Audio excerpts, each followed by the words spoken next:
ভাবনা দিদিকে বলছি। হ্যাঁ বসেছে তো তোমার নীলা পালিশ করেছে হাতে, কি সুন্দর কালারিং। সাজুগুজু করতে ভালোবাসে না?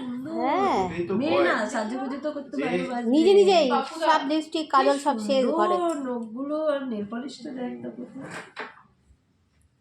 আর নাচ শেখে তো, কানের পরতে পারে না, সবাই পরেও পরতে পারে না, ওই জন্য আরো খুব ইয়ে করে, কানের পরবে কানের পরবে। বাহ, হাতটা কি সুন্দর লাগছে দেখ একবার মিতা, ওর নখগুলো কি সুন্দর শেপ। দেখুন একটু পয়েন্টটা আমি এখানটাই করলাম, ঠিক আছে? তাহলে কি বলেন তো, যখন বড় হবে হ্যাঁ বড় বড় ইয়ারিং পরবে, তখন তো কানটা আস্তে আস্তে কাটবে, তো আমি এইখানটায় পয়েন্ট। হ্যাঁ হ্যাঁ হ্যাঁ একদম ঠিক আছে, একটু উঁচু থাকলে কারণ বড় হলে, হ্যাঁ ও যখন বড় হবে তখন বড় বড় ভারী ভারী ইয়ারিং পরবে, তখন আস্তে অটোমেটিক কাটতে থাকবে। উঁচুতে আছে।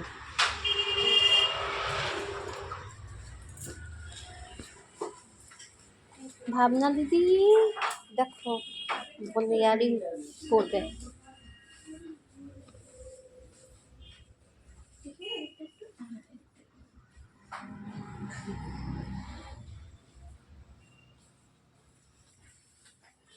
একটু বড়